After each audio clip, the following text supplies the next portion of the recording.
മരുഭൂമിയും വരണ്ട നിലവും ആനന്ദിക്കും. ശൂന്യപ്രദേശം ഉല്ലസിച്ച് പനിനീർ പുഷ്പം പോലെ പൂക്കും. യെശയ്യാപ്രവാചകൻ 35-ാമത്തെ അധ്യായത്തിൻ്റെ 1-ാമത്തെ വാക്യമാണ്. നമ്മുടെ ജീവിതത്തിൽ എപ്പോഴെങ്കിലും നാം ഒരു മരുഭൂമിയുടെ അനുഭവത്തിൽ കൂടെ കടന്നു പോയിട്ടുള്ളവരാണ്. നിരാശകൾ, ഏകാന്തത, സാമ്പത്തികമായ തകർച്ച, അല്ലെങ്കിൽ ആത്മീയമായ വരൾച്ച, ഇതിനെയൊക്കെയാണ് ഒരു മരുഭൂമി എന്നതുകൊണ്ട് ഉദ്ദേശിക്കുന്നത്. ഇന്നത്തെ വചനത്തിലൂടെ ദൈവം നമുക്ക് നൽകുന്നത് വലിയൊരു പ്രത്യാശയുടെ സന്ദേശമാണ്. ഒന്ന്, ദൈവം നമ്മുടെ അവസ്ഥകളെ മാറ്റുന്ന ദൈവമാണ്. മരുഭൂമി എന്ന് പറയുന്നത് ജീവനില്ലാത്ത, ഒന്നിനും കൊള്ളാത്ത ഒരിടമായിട്ടാണ് നമുക്ക് കാണുവാൻ കഴിയുന്നത്.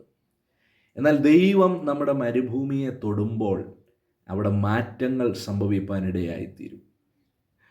നിങ്ങളുടെ ജീവിതം ഇന്ന് ഒരു മരുഭൂമി പോലെ വരണ്ടതാണോ? അവിടെ ആനന്ദമുണ്ടാകുമെന്ന് ദൈവത്തിൻ്റെ വചനം പറയുന്നു.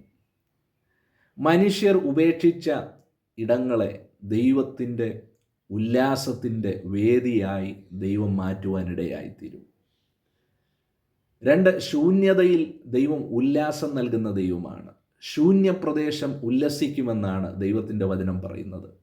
ഒന്നും പ്രതീക്ഷിക്കാനില്ലാത്ത ഇടത്തു നിന്നാണ് ദൈവം അത്ഭുതങ്ങളെ വിരിയിച്ചെടുക്കുവാനിടയായിത്തീരുന്നത്. നമ്മുടെ കഴിവിനേക്കാൾ ഉപരിയായി ദൈവത്തിൻ്റെ കൃപയിലാണ് നാം ആശ്രയിക്കേണ്ടത്. ദൈവം പ്രവർത്തിക്കുമ്പോൾ ശൂന്യത മാറി അവിടെ സമൃദ്ധി വരുവാൻ തക്കവണ്ണം ഇടയായിത്തീരും.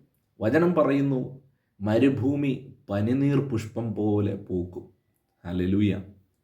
പനിനീർ പുഷ്പം പോലെ പൂക്കുന്ന ജീവിതം, മരുഭൂമിയിൽ പൂക്കൾ വിരിയുക എന്ന് പറയുന്നത് അസാധ്യമായിട്ടുള്ളൊരു കാര്യമാണ്. എന്നാൽ ദൈവം നമുക്ക് വാഗ്ദത്തം ചെയ്യുന്നത് സാധാരണമായിട്ടുള്ളൊരു മാറ്റമല്ല, മറിച്ച് മനോഹരമായ ഒരു പരിവർത്തനമാണ്.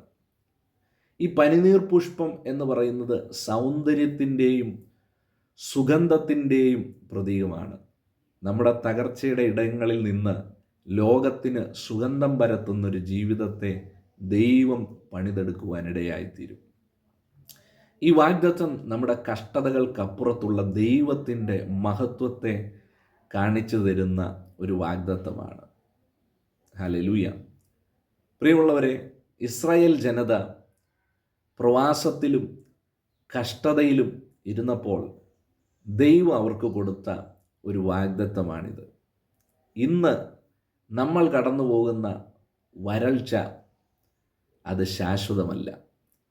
നമ്മുടെ കണ്ണുനീരിൻ്റെ മരുഭൂമിയിൽ ദൈവം സന്തോഷത്തിൻ്റെ ഉറവകൾ നമുക്ക് വേണ്ടി തുറക്കുവാനിടയായിത്തീരും.